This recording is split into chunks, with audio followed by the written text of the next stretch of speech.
Pisces, hi, welcome to Mr. Queen PH. At ito ang inyong weekly reading for March 10 to 16, 2025. If you're interested in private readings, meron tayong link sa description.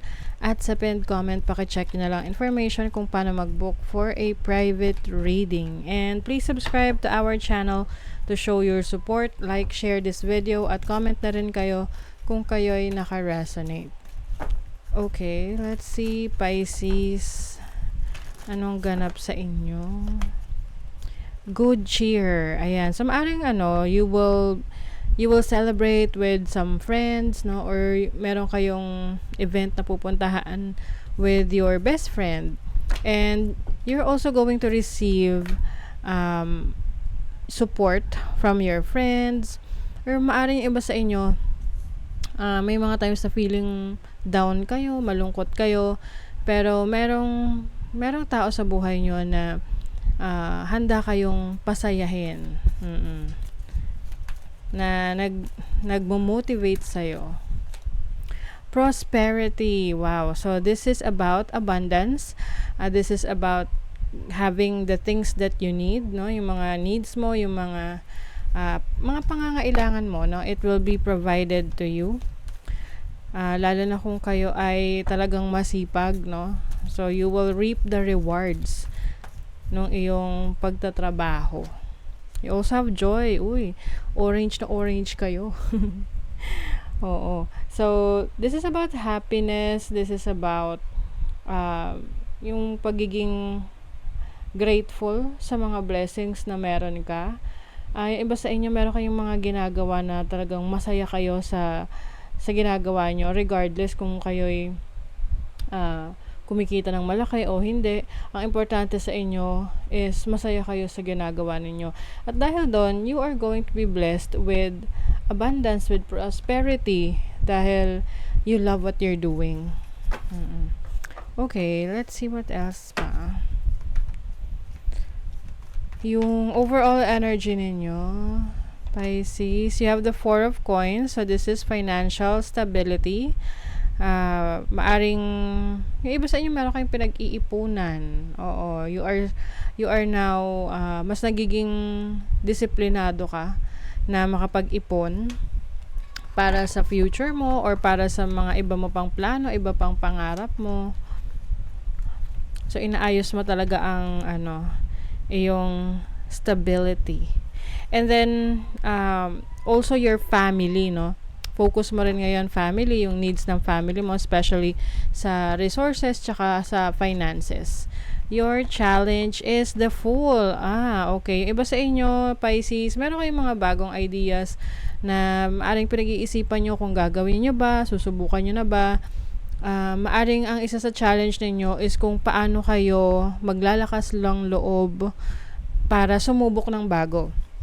Can be a new relationship or a new job, a new career, a new project, or something new sa buhay mo na maaring merong magiging magandang outcome para sa'yo, no?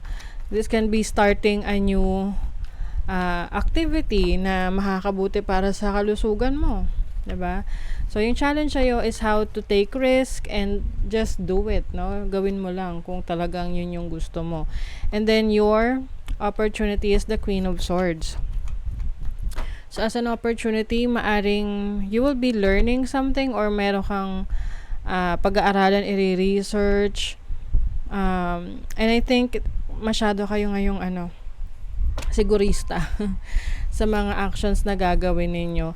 Kaya siguro rin hindi kayo masyadong buo yung loob sa mga bago, no? Na yung kumbaga yung mga bagay na hindi kayo pamilyar pero interesado kayo. Nagdadalawang isip kayo kung susubukan nyo.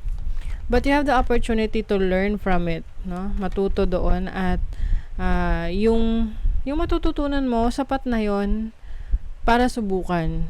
'Di ba? At least meron kang alam dun sa gusto mong subukan. Kasi you'll never know na dun ka pala mas magiging masaya. And then your blessing, transformation, 'di ba? Change. Endings, new beginnings. So you will be blessed with major transformation or meron kang kailangang i-let go para mag-open yung bagong opportunity para sa'yo. Para meron kang kailangang bitawan para merong bagong space yung mga kamay mo para ma-receive yung bagong blessing sa'yo. Okay? Let's see what else. Pisces. Garden. Meron nga event. So, maaaring may party or get together na pupuntahan ka with your friends. Yung iba sa inyo, if you are looking for a romantic partner, baka meron kayong makilala dyan sa event na yan or sa party. And then, merong moon. Moon is your instinct, your intuition. You also have the birds. Okay. Some of you, Pisces, meron mga taong pinag-uusapan ka. Maaring pinag-uusapan ka from afar. Pwedeng ito ay nagmamasid sa'yo sa mga ginagawa mo. Pwedeng itong mga to ay wala naman talagang ambag sa buhay mo pero gusto lang talaga nilang pag-usapan ka. So pag ganun, wag mo na lang silang pansinin. 'Di ba? Kasi baka mamaya is magpaapekto ka sa nararamdaman mo and may masabi ka na pagsisihan mo or magawa ka na pagsisihan mo. But alam mo kung sino tong mga to. Kung napapakaramdaman mo na din sila ngayon. Money, career, finances, you have the King of Swords and the Ace of Coins. So there's a new opportunity for you sa trabaho, sa career, sa business. And I think ito yung talagang inaaral mo, pinag-iisipan mo eh. Pwedeng magsa-start ka ng negosyo. Syempre, kailangan pag-aralan yan bago pumasok sa negosyo or bagong workplace na or work or trabaho na susubukan mo. Ayan unsteady. So, pwedeng yung iba sa inyo pa bago-bago yung isip nyo, hindi kayo sigurado. So, kung hindi kayo sigurado sa mga decision na gagawin nyo sa trabaho nyo, wag nyo munang gawin. Dapat kasi buo talaga yung loob nyo. Oo. Sa love life, nako.